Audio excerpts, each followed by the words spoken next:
Oh, oh, oh, oh, oh! Capsule Numéro 83! C'est Noël! Ou presque! C'est le temps des fêtes.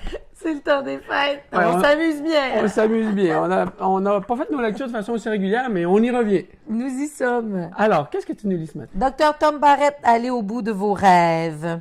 Alors voici Oui, c'était le très livre, on intéressant. reprend où on était. Et puis là, on parle de fuseau horaire. Ah oui, c'est donc. Oui, alors vivre dans le fuseau horaire de l'entrepreneuriat. Alors, il y a deux sortes de gens sur la planète.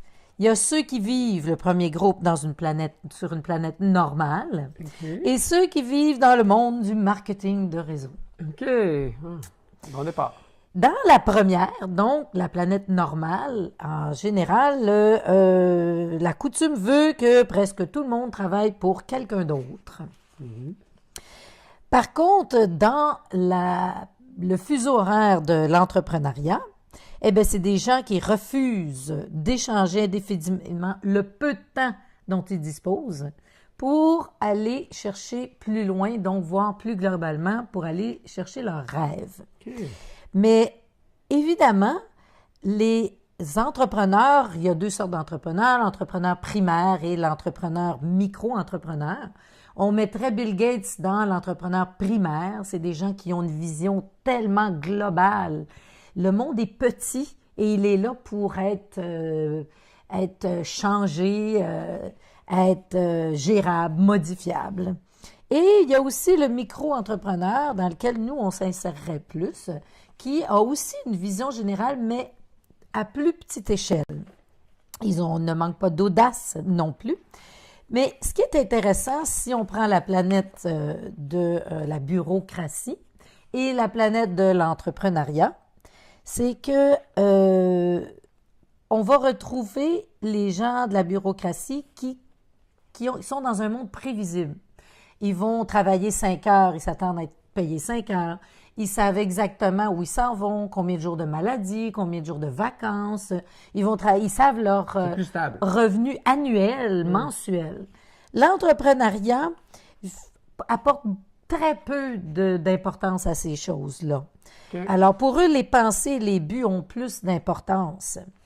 Alors, je trouve ça très intéressant parce que face à la bureaucratie qui est très prévisible, puis en fait, en quelque part, presque sécuritaire, ben, on retrouve l'entrepreneur qui, lui, au départ, se dit, c'est travailler très dur en espérant pratiquement rien en retour.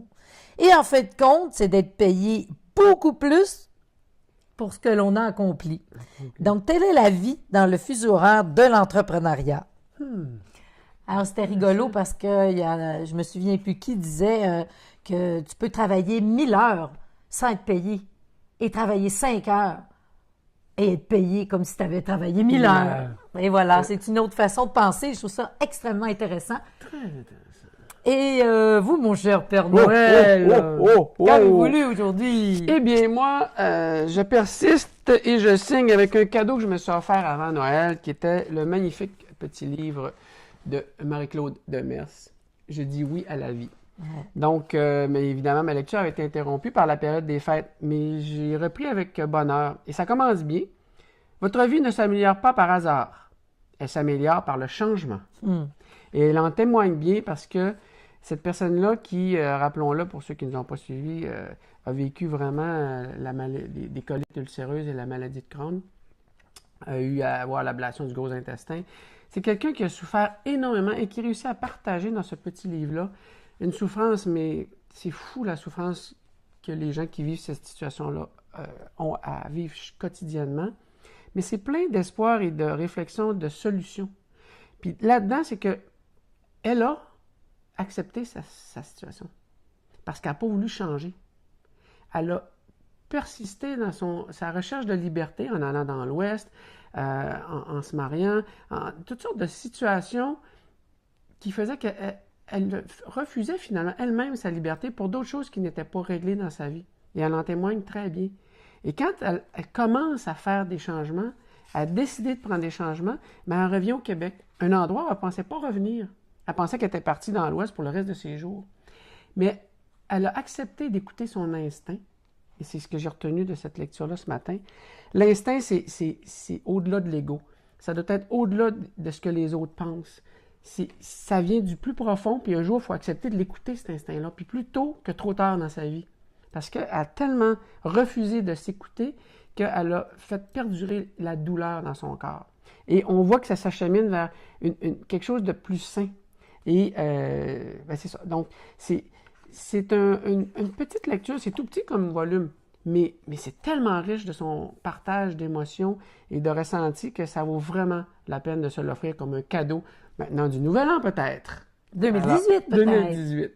Alors, c'est ça qui a été ma belle lecture aujourd'hui. Oui, oui, hein? Et alors, Ouais. passez joyeux temps des fêtes. Temps des fêtes. Et on vous Magnifique. dit à très très bientôt. Hey, bye bye! Oh, oh, oh, oh, oh, oh, oh, ma belle-mère de Noël!